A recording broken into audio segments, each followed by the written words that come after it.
So welcome everyone. So this is the second ESOS seminar, and it takes the form of a reading group. So the first seminar was by Thibault Marty 2 or 3 weeks ago, and in this second seminar, I'll talk about a paper from Pirson and his colleagues at l'Université catholique de Louvain. They published this paper in 2023 in Transactions on Semiconductors. And it's really one of the first papers in the core transactions of semiconductors that talks about sustainability. That really is centered on this subject. And they do a review, a literature review. They do an analysis, and they give some advice for the next steps. So before talking about the ESOS seminars, so they can take different forms, and it's also a call for future seminars. If you want to present results, either publications or results related to sustainability, or even present a new course that you're setting up for whatever in master or in doctorate, for example. It's a good place to present, and it can take different shapes, so we can discuss on the shape to keep to this seminar. And ESOS means electronics, sustainable, open, and sovereign, with a strong emphasis on sustainable.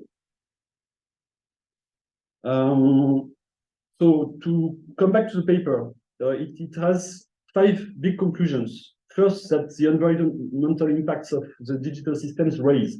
So this is as a result of all this literature gathering. They take a quite direct conclusion on this. Within these digital systems, the impact of integrated circuits itself raise, and it's better and better understood, but the number of studies that have really centered on this particular subject is quite small for the moment. So, for example, they did a really wide literature review, and the core papers that they have studied is, I think, if I remember, 27 papers.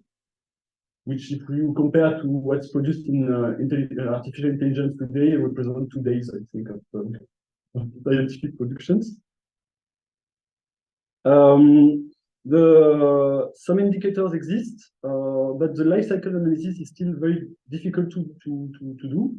It's very varied, and the conclusions that are taken are very difficult to compare to each other between 2 studies. Something they pinpoint is that one cause for the lack of accuracy of life cycle analysis is the varying scopes, so what you include and what you exclude from your study. And they give some details on this. And the 5th point is that there is a rebound effect on IC efficiency. So even if integrated circuits have much improved in terms of fabrication, in terms of efficiency, of energy efficiency, in the end, the impact is rising. So it's compensated, and much more than compensated by the amount of systems that are sold.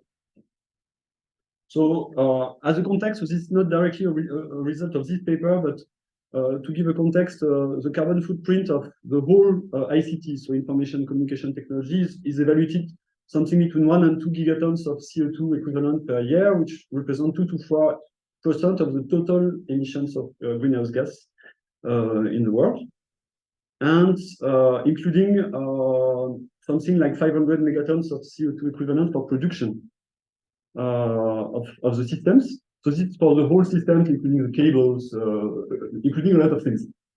But if we look at integrated circuits themselves, we know that now that they have a very large impact, and that this impact is dominated by fabrication. Even if they are used, as they are not used for a very long time, the energies that they use does not cause as much carbon emissions as its fabrication. So the paper contributions are a literature review, some methodological proposals, and also an analysis of the historical trends in the long run on semiconductors, concentrating. So it's not all semiconductors. For example, it does not take into account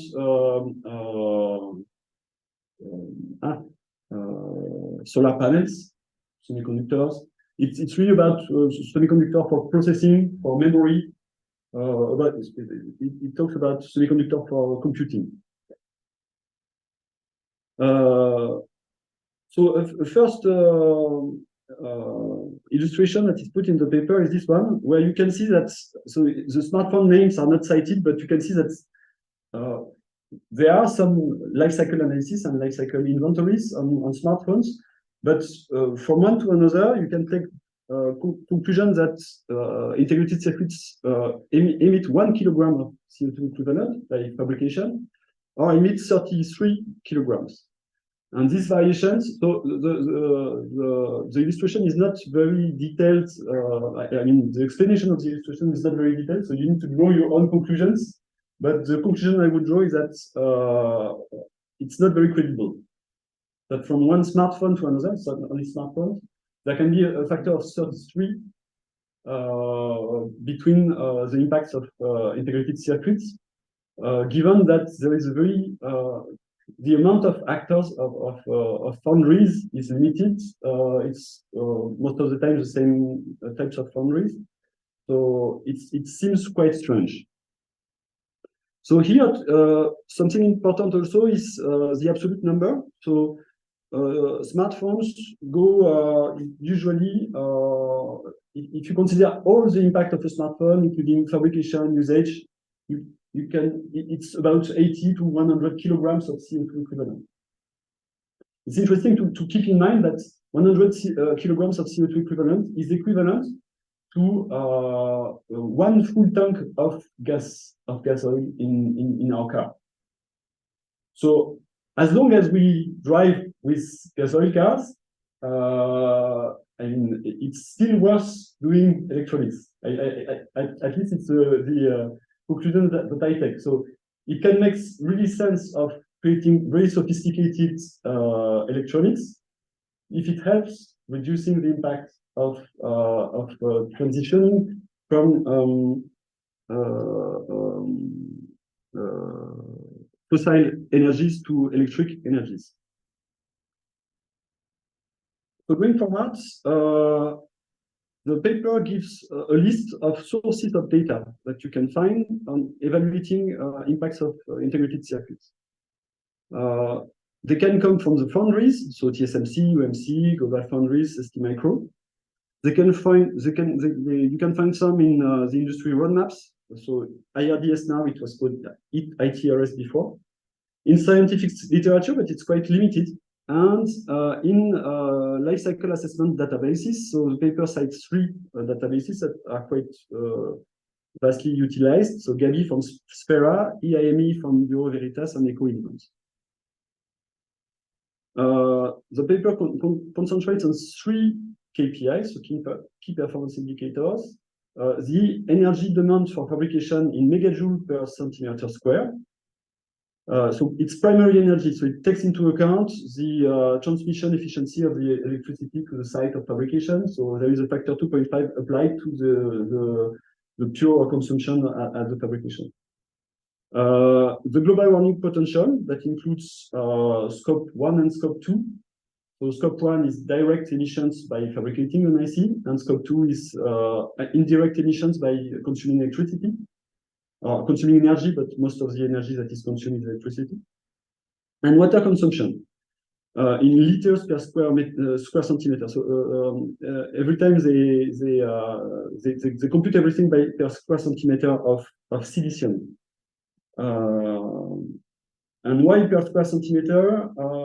Actually, it's the way they found to have very varied results, because it's usually the information that you have from the foundries, how many square centimeters are produced, and the costs.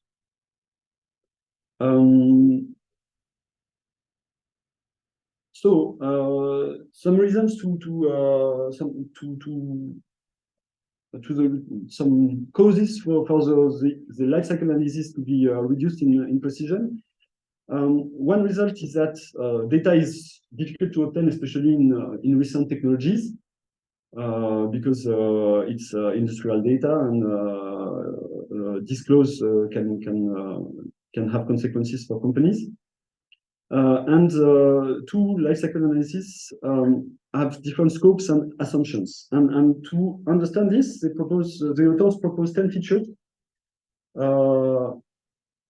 that needs to be given, and they need to match between two life cycle analysis for them to be comparable. So, for instance, what type of technology is covered? Is it logic technologies, processing, or is it DRAM, flash, MEMS technology, analog, radio frequency? Usually it is mixed. So they give you something meter square or something, but you don't really know exactly what is behind this surface. The technology node, so the size of the transistors, expressed usually in nanometers, the wafer size, the production yield, which is in many studies not included. So you don't take into account the fact that maybe a good share of the processor you produced, at least at the beginning of the production, are not non-functional. And so there is a factor that is applied there.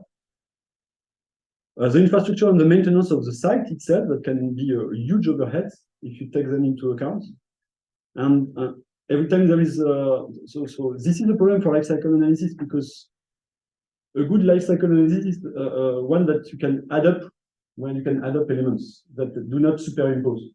And every time you add impacts of infrastructure, for instance, and you add them to the impacts of direct fabrication, you don't know anymore if you can add up things, because, for instance, if you add this number again with the fabrication of the building, that is already included in the scope of building fabrications, then you double count some elements. So this is kind of touchy. And also something very, very important is that the upstream scope 3. So upstream scope 3 is everything you buy to fabricate your chip. And for instance, it's the upstream production of wafers, if they are externalized. The chemicals that are bought and that enter the processing themselves, they have impacts. So, for instance, carbon impacts. So I continue on the 10 features. The production localization will impact the electrical mix. For instance, in France, we can count about 60 grams of CO2 emissions per kilowatt hour, while in China it's closer to 1 kilogram. So the difference is huge. And the missing data, because sometimes, which means when you do a life cycle analysis, it's very important to say when you are missing data and when you take averages, because to fill the gaps that you have into your analysis. 0.78 and 7.8 are very close to each other, and then there is the assessment approach. So it can be bottom up. Bottom up is you decompose your process, for instance, your fabrication process in each step, in many steps, and in each step, etching, for instance, you say this has cost that much, and then you add up at the end. But this is very difficult to do because you have truncation error, because some of your process will be more difficult to assess than others, and so you end up with missing data usually. Or top down, where you start from macroeconomic indicators, for instance, and you say I have an efficiency given some assumptions. I have an efficiency of that many CO2 equivalent per dollars. This is very vague. You can go, of course, in details. You can take more hypotheses and make it more sophisticated. The good point is that you have less risk of missing subparts of your systems. The bad point is that you are you depend very much on parameters that can be very inaccurate. And the preferred method today is to combine both. So you do both as you can, and you see if you can match in the middle in the numbers you produce. And some other elements is primary data. So primary data is like the Rolls Royce of life cycle analysis. It's really when you measure on site. So you take direct measurements of, if it's CO2 emissions, of the gases that you have produced. So depending on whether you have some information like this, you can put your life cycle analysis. So they give you a very big table. You shouldn't read that. It's just to show that the table is big at the end. Combining the lower side is historical data, and the upper side is more recent data. And I put just a focus on in the middle on the databases. So you can see in this paper what database, so EcoInvent, IEEE, and Gabi, what they cover in terms of size of transistors, so 130 nanometers to 7 nanometers. They cover all the three KPIs, so global warming potential, primary energy demand, and water. And so you can have detailed information. So there are two of them are top down and bottom up, are mixed, and one of them is bottom up. And from this, the authors have compared the numbers that these different sources of data give on different technologies. So here you go from transistors of 350 nanometers to 3 nanometers. And they compare the primary energy demand. And the first thing you can remark is that this is very wide. So depending on the assumptions, you get factors that are very large of difference. So you cannot draw conclusions. You cannot compare directly a result from this study to a result from this study. You draw fake conclusions.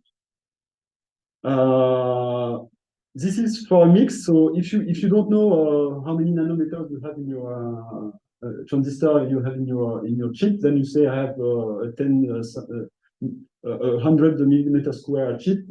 How much does it tell me in terms of megajoules? And then you take an average number like EcoInvent here. But you see that, for instance, EcoInvent will be very pessimistic in the conclusions. In IEEE, there are data depending on the technology node.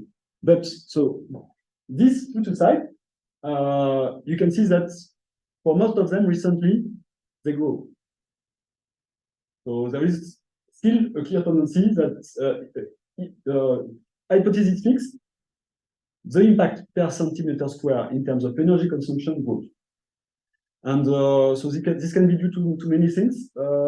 Paper does not give many details on this, but for instance, in recent technologies, the use of extreme ultraviolet lithography can require much more energy than previous technologies. This is the exact same on CO2 emissions. Something interesting is still to keep the non-relative value, the absolute value, which is in the order of a few kilograms of CO2 equivalent per centimeter square, but still raising, and for some studies, raising quite fast. And this is the same on water consumption. So on water consumption, I never know really how to draw conclusions, because this water consumption, it includes direct water usage, recycled water usage, and you don't know how much water finishes can be recycled, can be cleaned at the output of the processing. So it's not clear at all in my head, and it needs to be complemented to draw conclusions on what's acceptable or not. So it's really giving numbers, but it also so the discrepancies, the differences between the studies is quite large, but it grows. It tends to grow, and the order of magnitude is a few tenths of liters per centimeter square. Then the authors have studied the evolution of foundries, and what we can see is that TSMC requirement in terms of energy have raised quite much. At the same time, foundries have done a very big effort to, we will see that afterwards, to reduce their carbon impact by buying renewable energy, but it's buying renewable energy, so you never know if it can scale up, how much it impacts in the end. Some foundries have lowering energy per centimeter square of production. And an assumption taken by the authors is that as TSMC has very small technologies, they pay the price of this very small technology by very high energy consumption, and also very high CO2 emissions per centimeter square. Because for most foundries, per centimeter square, the impact tends to lower, at least in the numbers that we get. So this is scope 1 and 2. It doesn't take into account at all the chemicals and the upstream scope 3.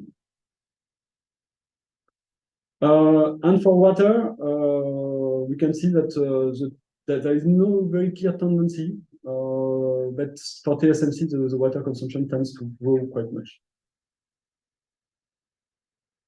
Then they gave a little details on energy, the type of energy, so electricity, renewables, steam, and gas. So, for instance, STMicro buys a lot of renewable energy. What's good in the ecological report of companies is when they both give location-based scope 2 and market-based scope 2. Because location-based scope 2 means how much energy I have really consumed, and market-based scope 2 takes into account withdraw some share of energy that has been bought to be renewable. So it mixes economical and direct consumption information.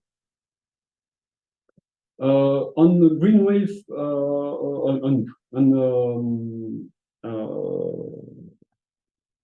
greenhouse gas emissions, we can see that they are quite either lowering a bit or quite stable in scope 2, scope 3 per centimeter square, but we produce much more centimeter square per year. We'll see that afterwards. So this is the rebound effect in the end. But they have done an effort to foundries have clearly done an effort to reduce their impact per centimeter square of silicium.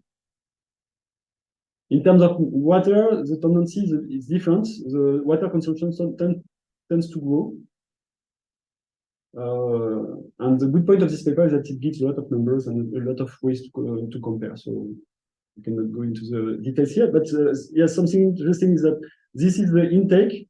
From the fabrication site, and this is the recycled water that have re-entered the production cycle.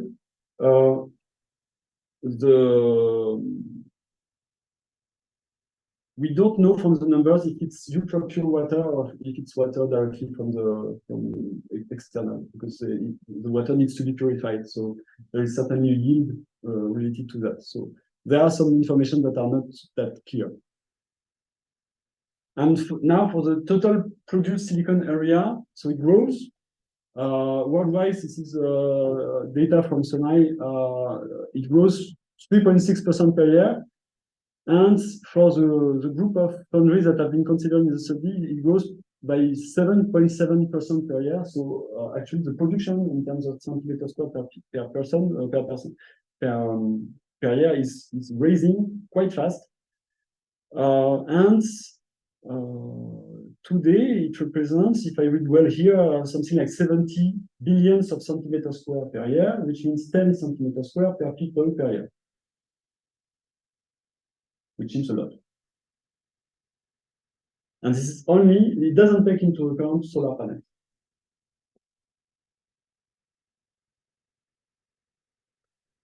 And then there is a conducted study on history, more historical, going back in time till the 1980. So authors give a lot of information on how they draw these numbers, because they must be handled with care, because not all the assumptions can be comparable. The conclusion they draw is that the energy per centimeter square tends to be quite flat. And if you take back information from history, it tends to lower, actually. The greenhouse gas emissions are also quite flat. There is no clear tendency. And the water consumptions, I don't know how to draw a conclusion. It tends to grow, but there are not so many points. So it's a lot of raw data. I don't know how to draw a clear conclusion, but there is no clear tendency, but it tends to be quite flat. Something where we can take more conclusion is this, because it's more comparable. These are processors from Apple. And the surface of the processor, this is 1 centimeter square, tends to be flat over time. So the transistors have gone from 49 nanometers, 45 nanometers to 5 nanometers. And the surface of silicon that are put in the systems is quite flat, around 100 millimeters square. And so, which is a kind of a rebound effect, because in a sense, every gain that has been provided by lowering the size of the transistors have been transformed into processing power and not into lowering the size of the chip. Do you have a question? I think no, yeah. In fact, I have a question, but we will see. Okay. And so the paper finishes by advice to roadmaps. So, for instance, in particular for IRDS, so these roadmaps they give some directions for the foundry to be followed. And what the authors show is that targets in terms of energy per centimeter squared, in terms of water, and in terms of water have been relaxed over time. They had an objective of gain of efficiency, but they were not able to reach it, so they relaxed several times the constraint in the forecast, which means it's not that easy to improve these elements. And this is the recycle rate of water here that has been also relaxed in terms of constraint. So to conclude on these elements, the conclusion that I take from this, but is is that we need more research to have accurate numbers on this, because otherwise we cannot really draw conclusions on the real improvements of the modifications that are put on systems. The IC environmental impact should be minimized, and they grow. Lifecycle analysis should be more reproducible, and there is a need for standardization in scope definition. So the authors work on that and propose elements on this. And to counteract the rebound effect, we need to relate the decisions on systems that we draw to the impacts at the macro level, even the worldwide level. So thanks for your attention, and ready for questions. Also remote, if you want to ask some questions. I have a question. If you can come back on your slide about the technology evolution. This one? No, maybe before. Continue, yes, with the curve.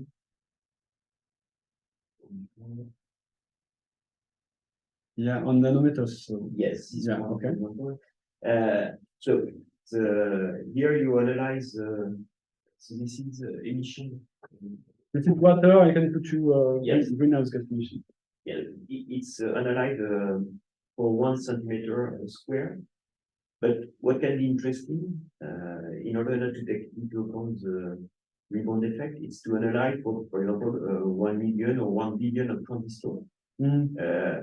What is the impact of for example, you have something to do, which technology will lead to the best reduction of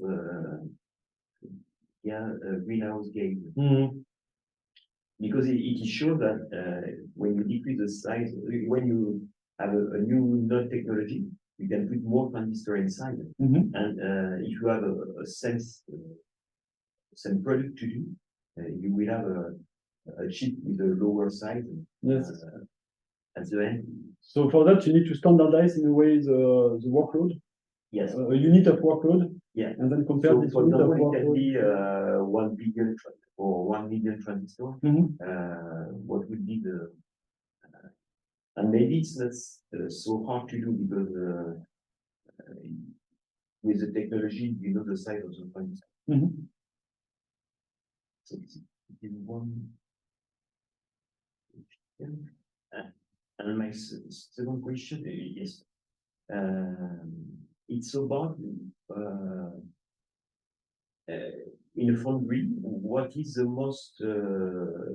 source of green gas emission? Is it energy required for the process, or is it the leak of gases which have a very high impact? So this is what you see here. So Okay. gas is scope 1, and energy is scope 2. Okay.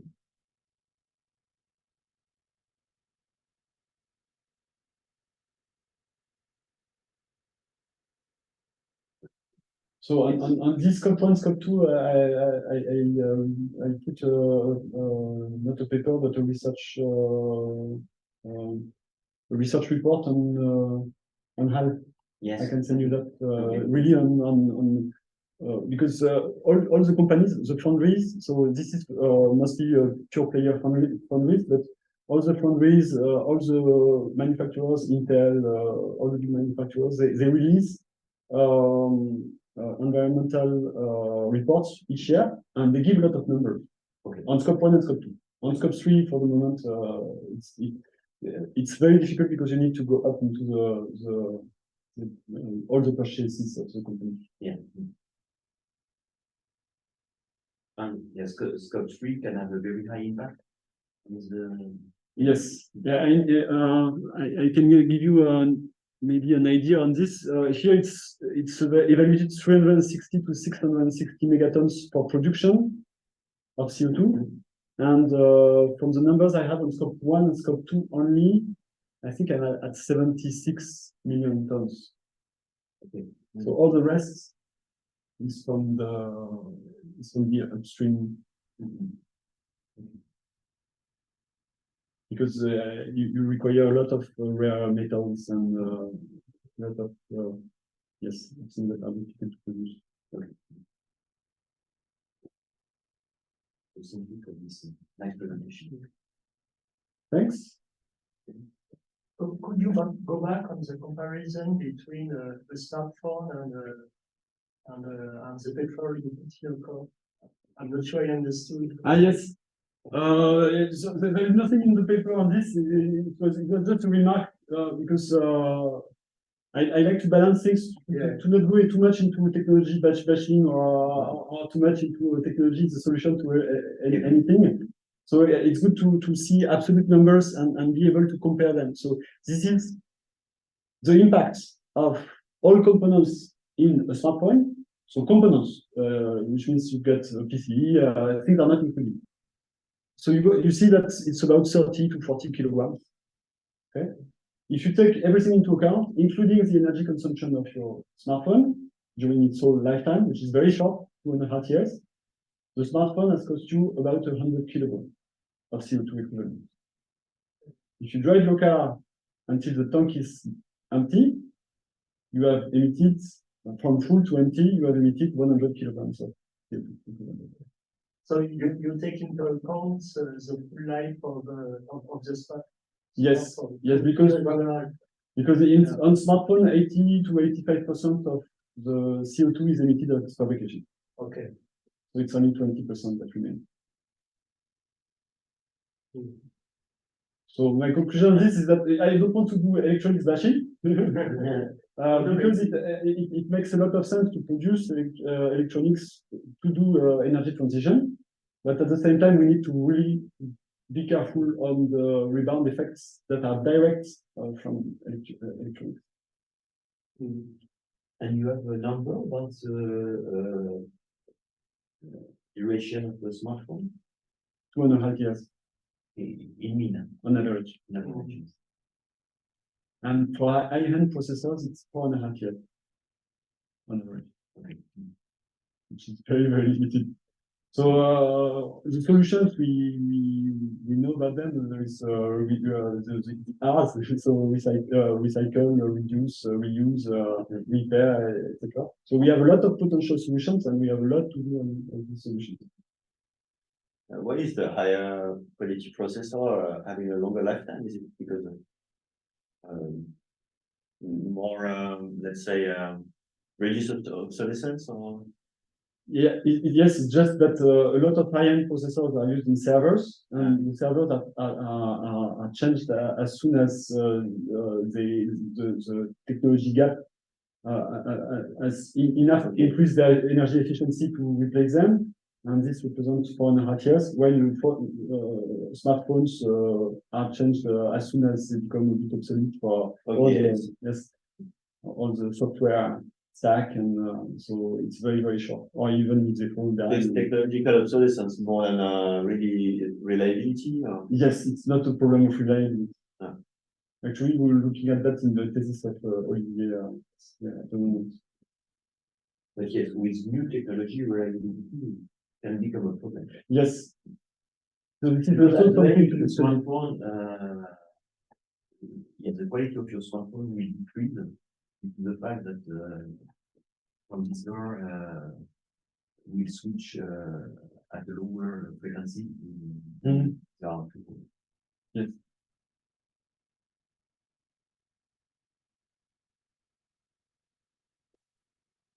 Shall we stop here? I have a question. Yes.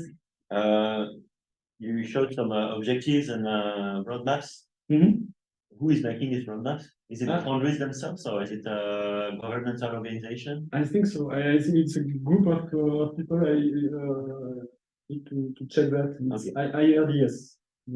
Okay. But Does it's it make a group of industrial, I think. Okay. Yeah.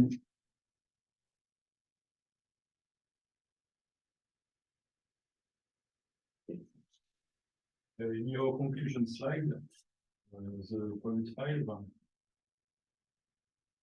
you talk about macro objectives. Is it something related, for example, of Paris Agreement? To compare, for example, today with LCA results give us absolute measurements. Yes. But if we compare it to, is it possible to compare it to Paris Agreement, for example? Yeah, actually, I didn't talk about this, but the paper talks about it a little bit. So if you look at Paris Agreement, the idea is to reduce per year our emissions by 7.5%. So it's a factor 7 until 2050. It's huge. It's a huge, huge objective. And at the moment, we are very, very far from it. It's extremely clear we are very, very far from it. So there is a huge effort to be done, and this is discussed a bit in the debate. Is there any tools to have an idea of the gap between LCA results? So yeah, I think in the you can take a little bit these macro numbers and draw some conclusions. So for instance, here there is if everything grows by 3.6% per year, you need to add this to the 7.5% that reduction. So it gives you actually the improvement of efficiency that is needed if we keep this way of buying stuff. So it's 3.6 plus 7.5. So processes should improve to keep the way we consume by more than 10% per year, which is not the case at all. The improvement, the foundries are improving, but not much slower than this. I don't know the numbers, but there are numbers in the paper. So authors are quite strong on this actually, on this conclusion that the current trajectory is not right. It's not sustainable.